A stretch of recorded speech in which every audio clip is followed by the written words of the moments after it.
Hello, hi guys! Magandang tanghali, magandang hapon sa inyo lahat.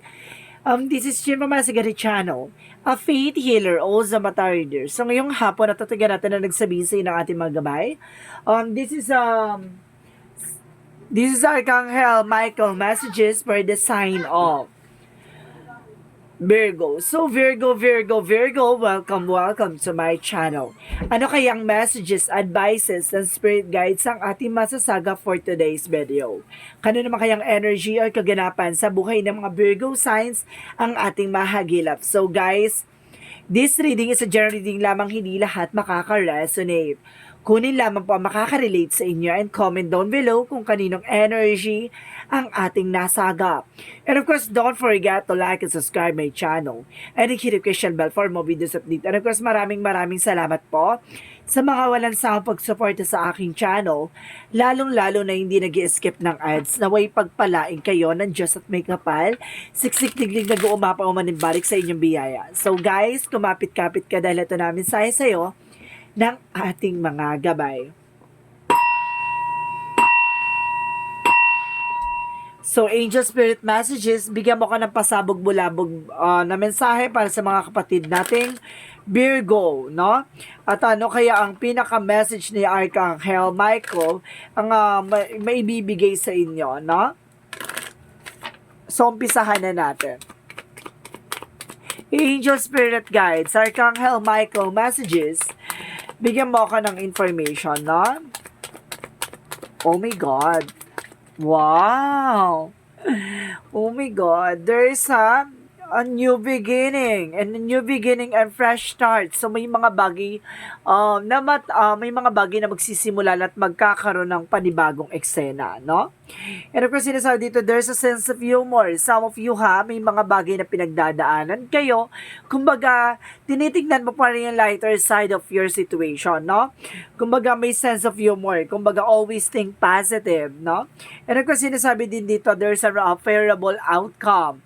No, don't you worry kasi papabor naman daw sa'yo ang kalalabasan ng eksena mo. So, kung may mga bagay na ginagawa ka, kung may mga bagay na minamanifest ka, at the end of the time, mamamanifest mo naman siya, no? At papabor din sa'yo. So, ibig sabihin dito, kumbaga, nagiging maalat ka man, no? Pagdating sa finances, nagiging sawi ka man sa buhay pag-ibig. Kumbaga sinasabi sa'yo dito, na minsan ay papabor din sa'yo ang sitwasyon at papabor din sa'yo ang tadhana, no?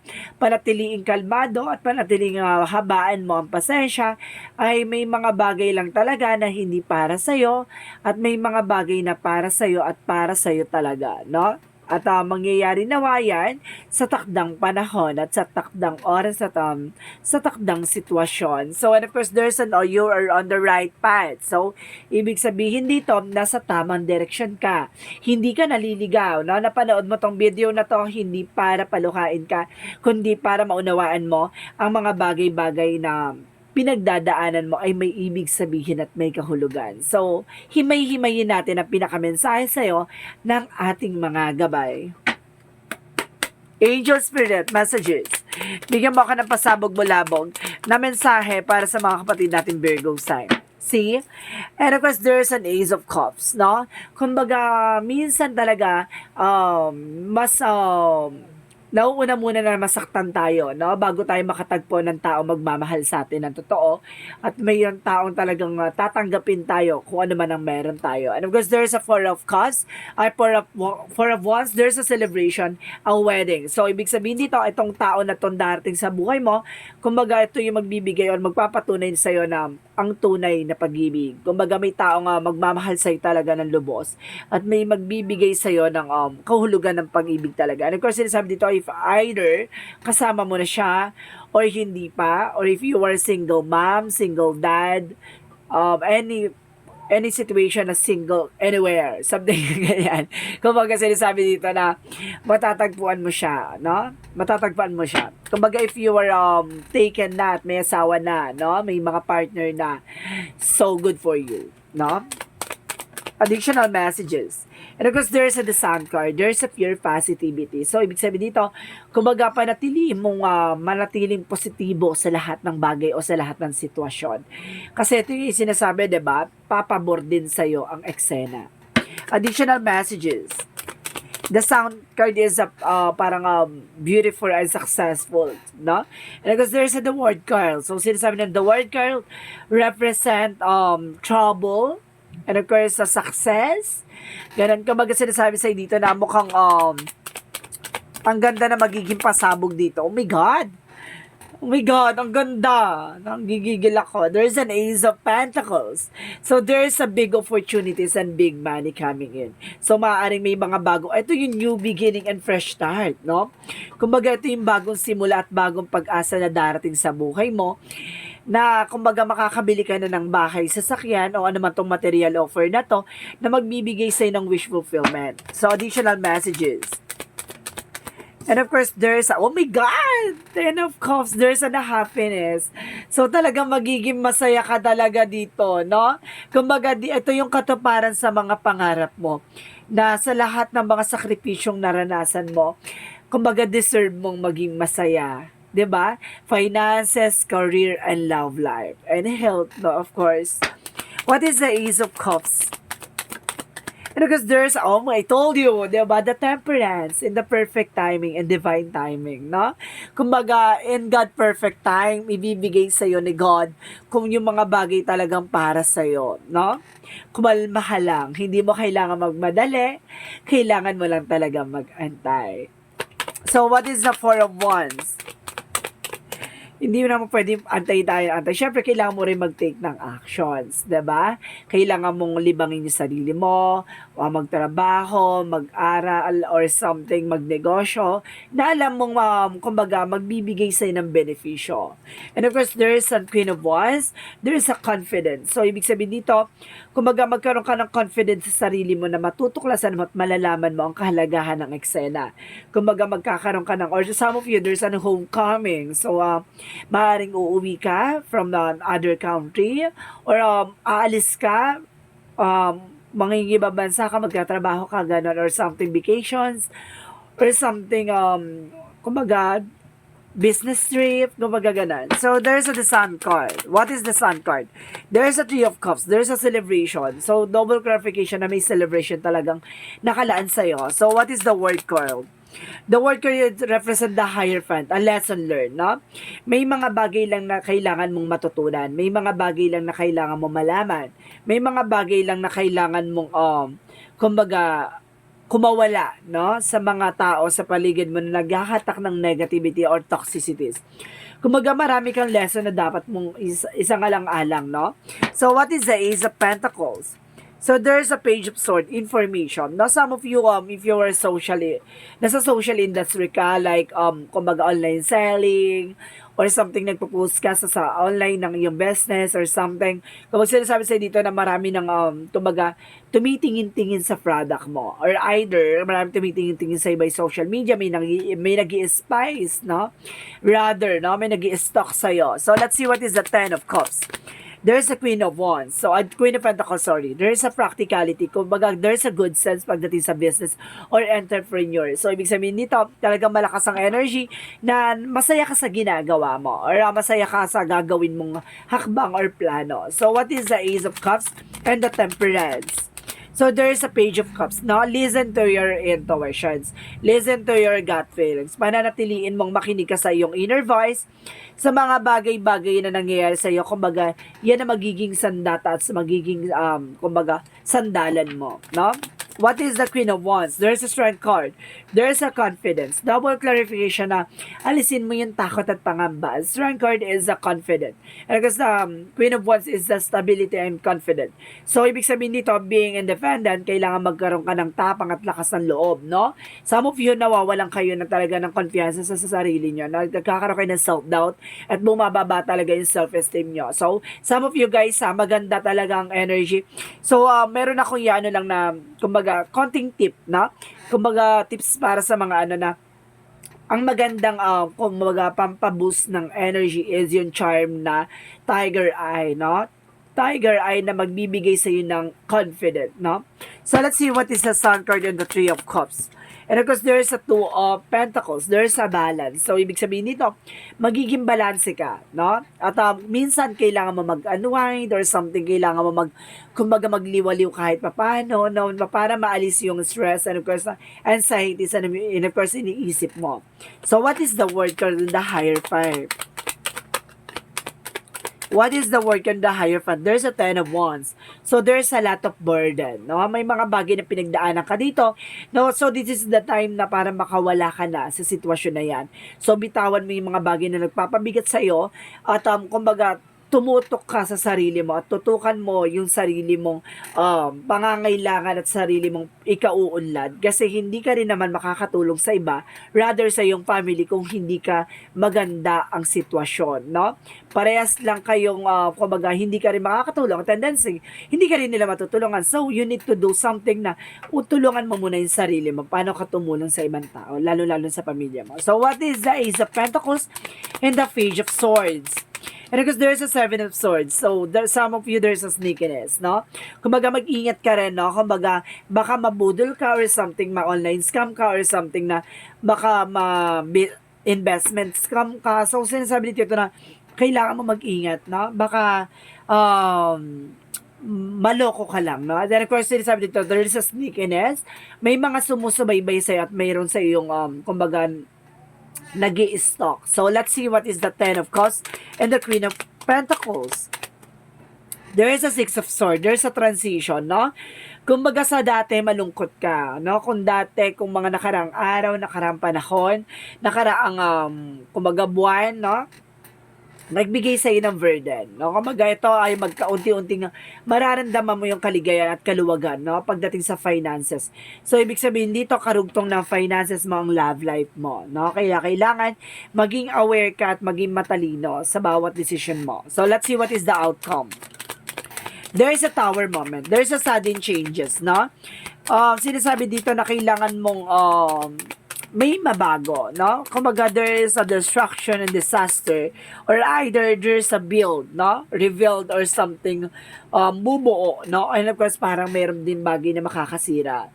So, dalawa kasi yung way na to. And of course, there's a King of Swords being wise. So, kailangan maging wise ka na sa lahat ng desisyon at magkakaroon ka ng mental clarity and truth dito, no? Lahat ng katotohanan ay may lalantad.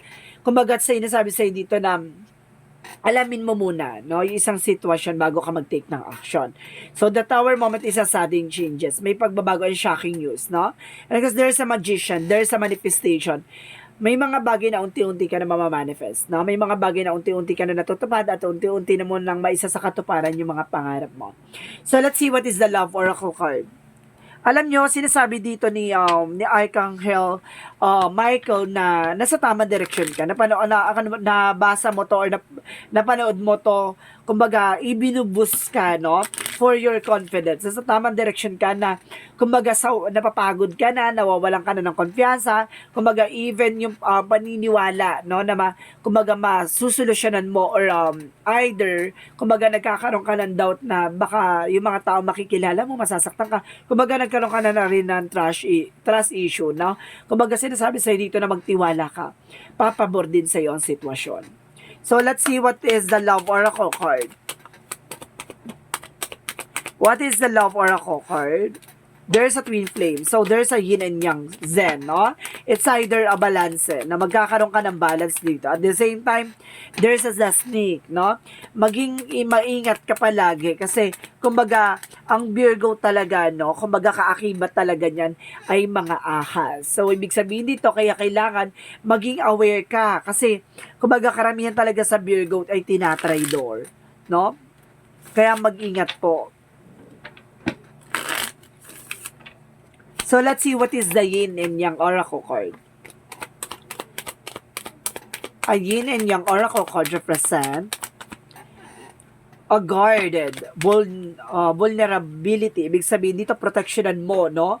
Pangalagaan mo kung ano man ang meron ka. 'Di ba? So, let's see what is Montology. Let's see what is this Montology. adjustment are required. So, kailangan mo mag-adjust sa sarili mo, no? Kumbaga, baka lubos ka na nagtiwala sa mga nakaraang panahon. Kumbaga, ngayon ay kailangan mo maging wais at maging matalino, no? Hindi mo kailangan na, kumbaga, ibigay ang buong tiwala mo. Some of you may transition na talaga. And of course, there's a fair climax approaches. Kumbaga, minsan kumbaga sinasabi dito, nasa exciting part ka na. No? Paganda na ng paganda yung kwento mo. Huwag ka mag-alala. So, let's see what is this energy. There's a cornucopia. Ibig sabihin dito, about sa fruits and vegetables, so kailangan mo ng mga masusustansyang pagkain. And of course, there's a community. So, kailangan mo mag-ingat sa mga taong kinakasama mo or kinakakasama mo, no? And of course, there's a door to spirit, no? May pintuan na talaga nakalaan sa'yo para sa magagandang eksena. So, ibig sabihin ko, about sa spirituality, nagkakaroon ka ng spiritual activation or something, visions, no? At nauunawaan mo na about sa spirit. And of course, there's hostilities. Protect your power, protect your energy. Kaya, protectionan mo yung sarili mo, no? So, let's see what is the chakra messages for you. Let's see what is the chakra messages for you. There's a trickery. See, talagang kinaklarify talaga dito na, kumbaga, there's a snake, there's a 7 of swords, and there's a trickery. Lapitin ka ng manloloko. Lapitin ka ng, kumbaga, manggagamit or something yung ganon, no? Parang users. Ingat ka lang. And of course, sabi dito, there's an impartiality, no? Kumbaga, maging balanse ka. At the same time, there's a perception. Baguhin mo yung perspective mo. Baguhin mo yung mindset mo, no? And of course, there's a prayer. Always be in prayer, no? Magdasal ka palagi, no? At ipagdasal mo lagi yung sitwasyon mo at manatiling pasasalamat kung ano man yung pinagkakaloob sa'yo, no? Siguro nakakaranas ka ng mga obstacles and failures. Kumbaga, kapag yan sunod-sunod na nakakaranas ka ng sakit at bighati, sa susunod yan, magiging masaya ka na ulit. So, let's see what is additional messages. Additional messages. There's a cleansing and clarity. Clarify. No, kailangan mo rin mag-cleansing, no?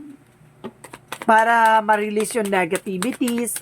And because there's a violet for spirituality. So, ayun nga, no? Parang kailangan mo mag-meditate and contemplate para kahit paano, no? Ma-boost mo yung energy.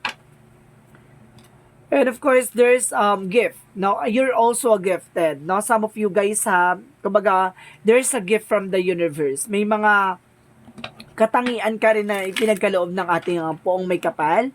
Maaring matalas ang visions mo. Maaring meron kang astral travel. Or some of you marunong manghilot. Or some of you marunong manghula din. Or tarot reader din. Or some of you guys, kumbaga manggagamot or healer din. So, some of you, you are also gifted, no? Kumbaga in other way, in other aspect din siguro. So, let's see what is Archangel Raphael. And second option, so kailangan mo humingi ng pangalawang opinion, no?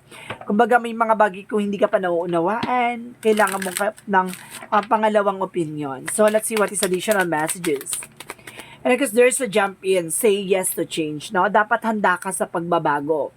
No, hindi ka dapat natatakot mabago at bumago ng isang sitwasyon. Kailangan yes lang ng yes, no? Pagdating sa pagbabago. So, let's see additional messages.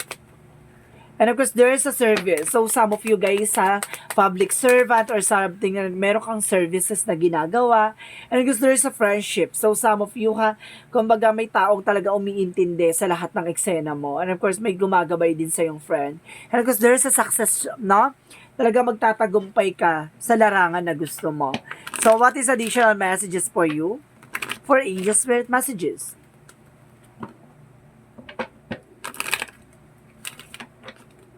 Angel spirit messages, give me information. Okay. Sinasabi dito, body work. So, kailangan mo na exercise, massage, no? And of course, yoga. Oh my God, yoga. Oh my God, yoga. Tapos lumabas si yoga. So, kailangan mo talaga ng yoga. Para at least, diba, ma-enhance yung stretching and exercising, something, para ma-enhance yung power na energy. And because there's a teaching, may mga bagay na matututunan ka dito. So, let's see what is the Jesus loving quotes. What is the Jesus loving quote said? Okay. Blessed are the peacemaker, for they shall be called the children of God. So, ibig sabihin dito, binibless daw ng ating Panginoon yung mga tao mas pinili yung kapayapaan kaysa gumante at pumatol sa isang sitwasyon, no? Mas pinapanatiling maging tahimik na lang. Yun daw yung binibless. So, let's see what is the angel's number. Angel's number represent the 27, I am expressive. So, sinasabi dito, your mind is wide open and you are tolerant and compassionate towards all ways of life. Your value freedom of expressions and you want to improve the conditions of people, whether in your community, country, of the world, and large. So, kasi dito, kumaga marami ka napapahanga, no? At marami ka talagang pinapahanga sa katangiang taglay mo. So, let's see what is the messages of life. There's an awareness. So, lahat na nga. Kaya pala may mga paalala, no? Kasi there's a snake, 7 of swords, 5 cheating, lying. And of course, there's information trickery, manloloko. Parang sinasabi dito, parang ina-aware ka na hindi dapat lubos ang tiwala, no? Kailangan mo pa rin, kumbaga, maghanda sa lahat ng bagay. So, sinasabi dito, I open my consciousness to the truth self. I understand that I am here to grow, to free myself from conflict, and to discover who really I am. Today, I release illusions and the limitations of the material world in order to elevate my being towards the eternal light.